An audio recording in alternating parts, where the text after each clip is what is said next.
میں ہوں فضل قاسم۔ سب دیکھنے اور سننے والوں کو السلام علیکم۔ یہ بات 100% درست ہے کہ کائنات جہاں ہم رہتے ہیں دیکھنے میں جتنی خوبصورت ہے اتنی ہی وسیع بھی ہے۔ سائنسدانوں کے اندازے کے مطابق کائنات میں گلیکسیز کی تعداد تقریباً 2 لاکھ کروڑ ہے، جس میں بے شمار اور لاتعداد ستارے پائے جاتے ہیں، اتنے ستارے جتنے زمین پر ریت کے ذرات موجود ہیں۔ لیکن سوال یہ ہے کہ کائنات کا آخری سرا کہاں واقع ہے؟ اس کے بعد کون سی دنیا آباد ہے؟ جب سائنسدانوں نے ان سوالات کے جوابات جاننے کی کوشش کی تو کون سے حیران کن انکشافات سامنے آئے۔ آج کی ویڈیو میں انہی باتوں کو ڈسکس کریں گے۔ تو جو لوگ میرے چینل پہ نئے آئے ہیں میرے چینل کو لائک اور سبسکرائب کر کے بیل کے آئیکن پر لازمی کلک کریں تاکہ ایسی ہی انفارمیٹیو ویڈیو آئندہ بھی آپ کو موصول ہوتی رہے۔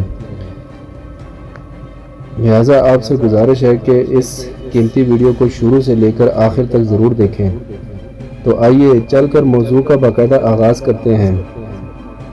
پیارے دوستو، 1437 میں ایک سائنسدان نیکولس نے ثابت کیا کہ ہماری زمین کائنات کے درمیان میں واقع نہیں، تو کچھ سائنسدانوں نے اس بات کو ماننے سے انکار کر دیا اور کچھ سائنسدانوں نے اس کو مان لیا۔ اسی طرح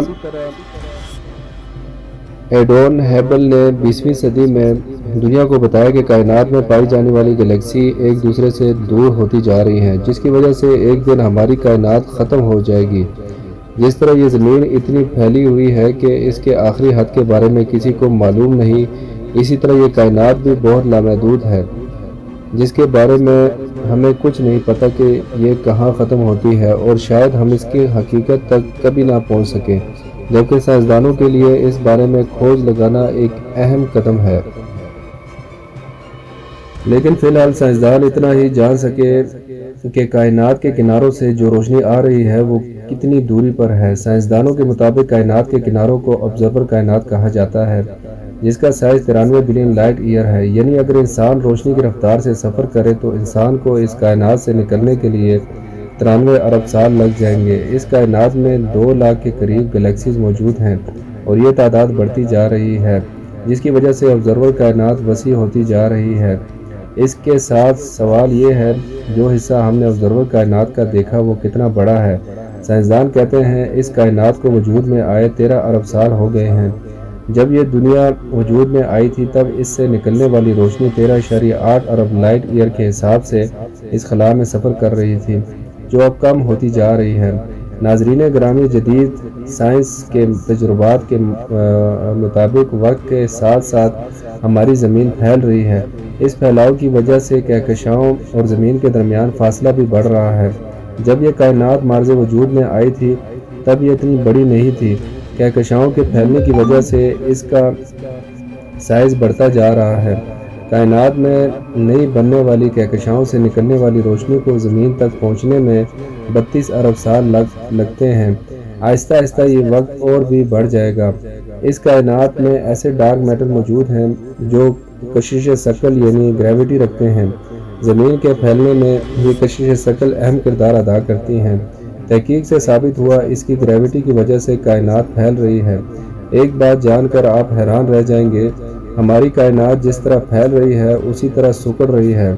سائنسدانوں کے مطابق کائنات کے بڑھنے اور سکڑنے کی وجہ بھی ڈارک میٹر ہے۔ یہ بات جان کر آپ کو مزید حیرت ہوگی، کائنات کے اندر داخل ہونے کا کوئی مخصوص راستہ موجود نہیں ہے اور نہ ہی باہر جانے کے لیے کوئی راستہ تلاش کیا جا سکا ہے۔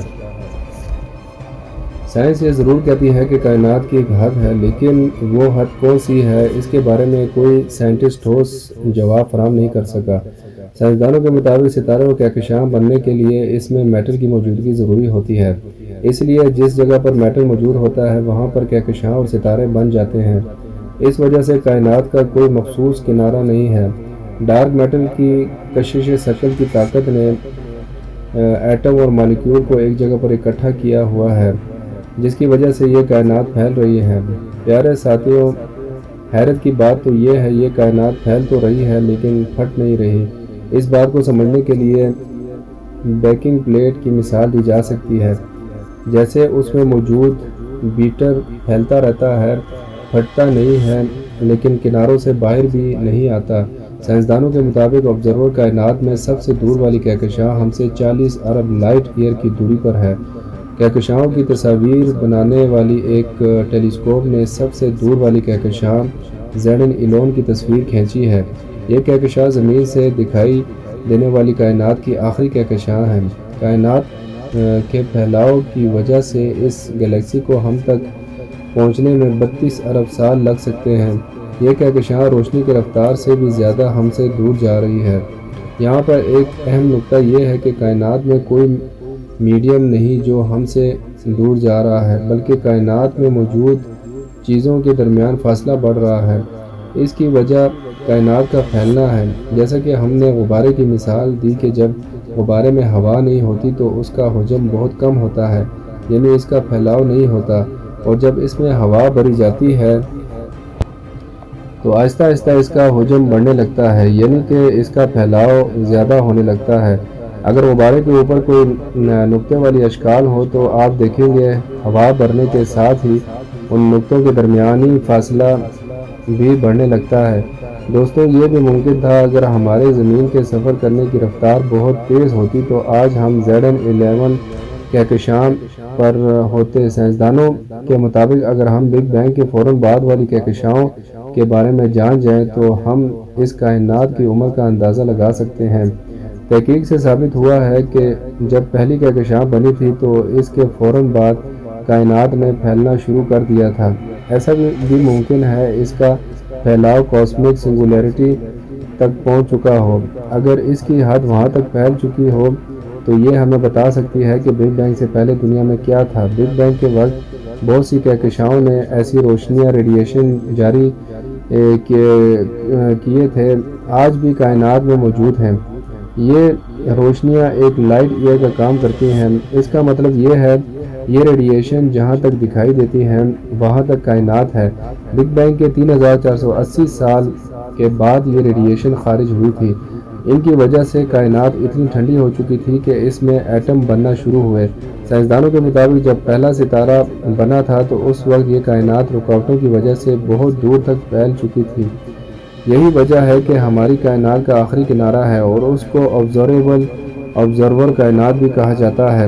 ان تابکاری شعاؤں کو روشنی کی صورت میں دیکھا جا سکتا ہے۔ جہاں تک یہ روشنیاں دیکھی جا سکتی ہیں وہ ہماری آبزرور کائنات ہے۔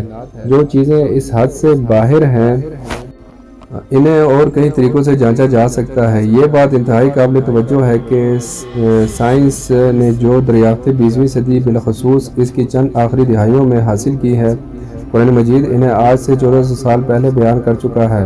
قرآن مجید میں کائنات کی وسعت پذیری کا اصول سورہ فاطر میں کچھ اس طرح بیان کیا کہ تمام تعریفیں اللہ ہی کے لیے ہیں جو آسمان اور زمین کو بلا نمونے کے ابتدائی بنانے والا ہے۔ وہ اپنی تخلیق میں جو چاہتا ہے بڑھاتا جاتا ہے۔ بے شک اللہ ہر شے پر قادر ہے۔ اسی سائنسی حقیقت کو قرآن حکیم نے سورہ زیارت میں فصاحت اور بلاغت کے ساتھ یوں ذکر کیا، اور ہم نے آسمان یعنی کائنات کے مساوی طبقات کو طاقت یعنی توانائی سے بنایا گیا، اور بلا شبہ ہم کائنات کو پھیلاتے جا رہے ہیں۔ اس آیت کریمہ نے دو ٹوک انداز میں واضح کر دیا کہ کائنات جسے اللہ رب العزت نے طاقت و توانائی کے ساتھ تخلیق کیا ہے وسیع تر انداز میں ہر سمت پھیلتی اور بڑھتی چلی جا رہی ہے۔ جی تو پیارے ساتھیوں، یہ تھی ہماری آج کی ویڈیو کیسی لگی کامنٹ کر کے ہمیں ضرور بتائیے گا، اور اگر ویڈیو اچھی لگے تو اسے لائک کرتے ہوئے دیگر دوستوں کے ساتھ شیئر کر کے ہماری حوصلہ افزائی ضرور کر دیجیے گا۔